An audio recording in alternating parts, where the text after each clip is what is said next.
वहीं यूपी के लखनऊ से मलिहाबाद कसमंडी किला मस्जिद विवाद को लेकर प्रशासन ने बड़ा फैसला लिया है। आगामी बकरीद के अवसर पर कसमंडी स्थित विवादित स्थल पर नमाज अदा करने पर रोक लगा दी गई है। प्रशासन का कहना है कि कानून व्यवस्था बनाए रखने और किसी भी प्रकार के विवाद या फिर तनाव की स्थिति से बचने के लिए ये निर्णय लिया गया है। प्रशासनिक अधिकारियों के अनुसार संबंधित स्थल को लेकर विवाद जो है वो न्यायिक और प्रशासनिक स्तर पर विचाराधीन है। ऐसे में एहतियात के तौर पर वहां पर धार्मिक आयोजन या फिर सामूहिक नमाज की अनुमति नहीं दी जाएगी। सुरक्षा व्यवस्था को लेकर भी विशेष इंतजाम किए गए हैं और संवेदनशील क्षेत्रों में पुलिस बल की तैनाती बढ़ाई गई है। अधिकारियों ने लोगों से शांति बनाए रखने और प्रशासन द्वारा जारी निर्देशों का पालन करने की अपील की है। साथ ही कहा गया है कि बकरीद की नमाज निर्धारित और अधिकृत ईदगाहों और मस्जिदों में ही अदा की जाए। फिलहाल प्रशासन पूरे मामले पर नजर बनाए हुए है और किसी भी अफवाह पर ध्यान न देने की अपील की है।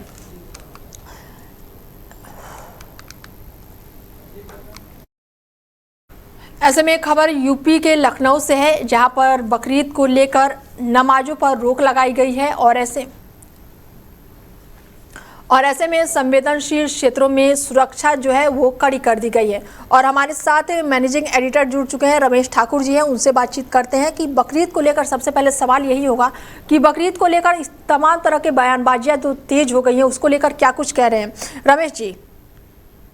देखिए अनीता, बकरीद इस बार मुझे लग रहा बड़ी अनोखी इस बार देखी जाएगी, क्योंकि पूरे देश में बात छिड़ी पड़ी है कि कुर्बानी ना हो। बिल्कुल। और इसी को लेके मुझे लग रहा है ये लखनऊ का जो मामला है बहुत बड़ा नजीर साबित होएगा और इसमें कुछ संभावित चीजें सामने ऐसे निकल के आ रही हैं कि ऐसा ना हो कि पता चला कोई एहतियातन तौर पे कोई ऐसी दुर्घटना हो जाए, ऐसी कोई अप्रिय कोई बात हो जाए, तो उसको लेके मुझे लगता है कि सुरक्षा चाक चौबंद होनी चाहिए और अभी से सब चीजों को मजबूती कर लेनी चाहिए। क्योंकि जिस तरीके से देखो ये कुर्बानी वाला जो त्योहार है, जो परसों त्योहार, इसमें अनीता क्या होता आया है, इस्लामिक धर्म में ये मान्यता रही है कि वो बकरे की कुर्बानी देते हैं। बिल्कुल।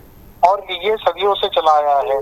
लेकिन अब आपको ये भी देखना चाहिए क्योंकि पूरे भारत में इस समय हिंदूवादित और सनातनी सरकारों का जोर है, हर जगह भगवा फहराया हुआ है। बिल्कुल। तो जहाँ पे बहुतायत होती है किसी भी समुदाय की, अब यहाँ पे पूरे हिंदुस्तान की अगर बात करें तो 80% इस समय हिंदू हैं। तो अगर 80 और 20% की अगर बात करें, जब 20% यहाँ पे मुसलमान है तो जाहिर सी बात है पलड़ा तो हिंदुओं का भारी है।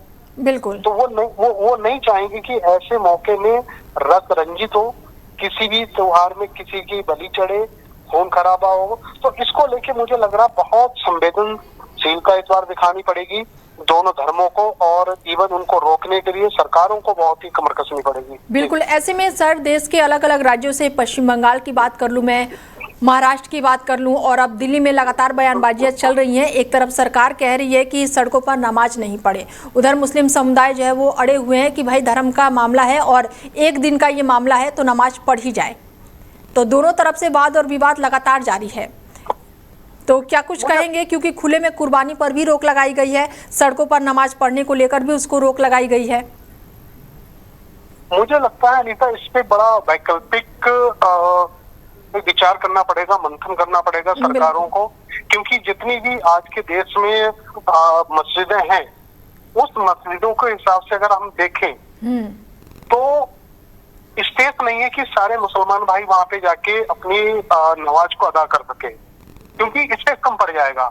तो जब स्पेस कम पड़ जाएगा तो ये लोग क्या करेंगे? तो जाहिर सी बात है खुले रोड पे आएंगे, सड़कों पे आएंगे, और ये बरसों से होता आया है।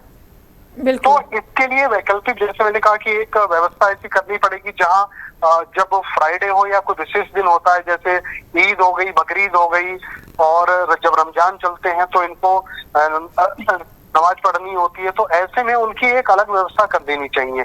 जब वो व्यवस्थाएं नहीं बन पाएंगी तो जाहिर सी बात है लोग सड़कों पे आएंगे।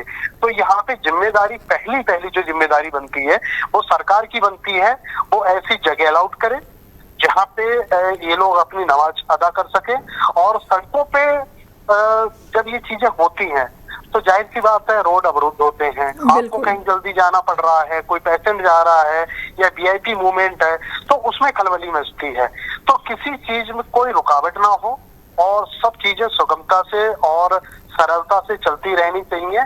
तो ऐसे में मुझे लगता है कि सरकार को कोई अलग से व्यवस्था करनी चाहिए। ठीक है सर, जुड़ने के लिए बहुत शुक्रिया आपका।